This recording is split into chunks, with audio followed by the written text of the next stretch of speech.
మొదటి రోజు జమ్మలమడుగు అసెంబ్లీ స్థానానికి మధ్యాహ్నం వరకు 2 నామినేషన్లు దాఖలయ్యాయి. మైలవరం మండల దడ్డవాడకు చెందిన మాజీ ఎంపీపీ అల్లే ప్రభావతి స్వతంత్ర అభ్యర్థిగా నామినేషన్ను దాఖలు చేశారు. ఎన్డీఏ కూటమి బీజేపీ ఎమ్మెల్యే అభ్యర్థి ఆదినారాయణ రెడ్డి తరపున ఆయన సతీమణి అరుణ నామినేషన్ దాఖలు చేశారు. ఈ సందర్భంగా ఆర్డీఓ కార్యాలయం చుట్టూ కేంద్ర సాయుధ బలగాలు మోహరించారు.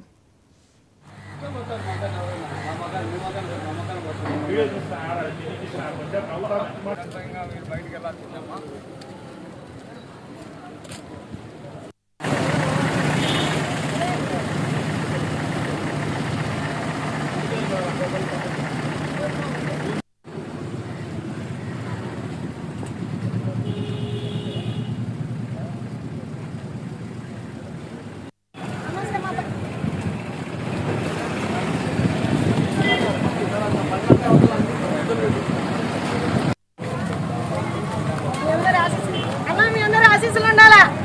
అల్లె ప్రభావితం మనకి గెలిపిండి. పబ్లిక్ గా పనిచేస్తే ₹1 ఆశించకుండా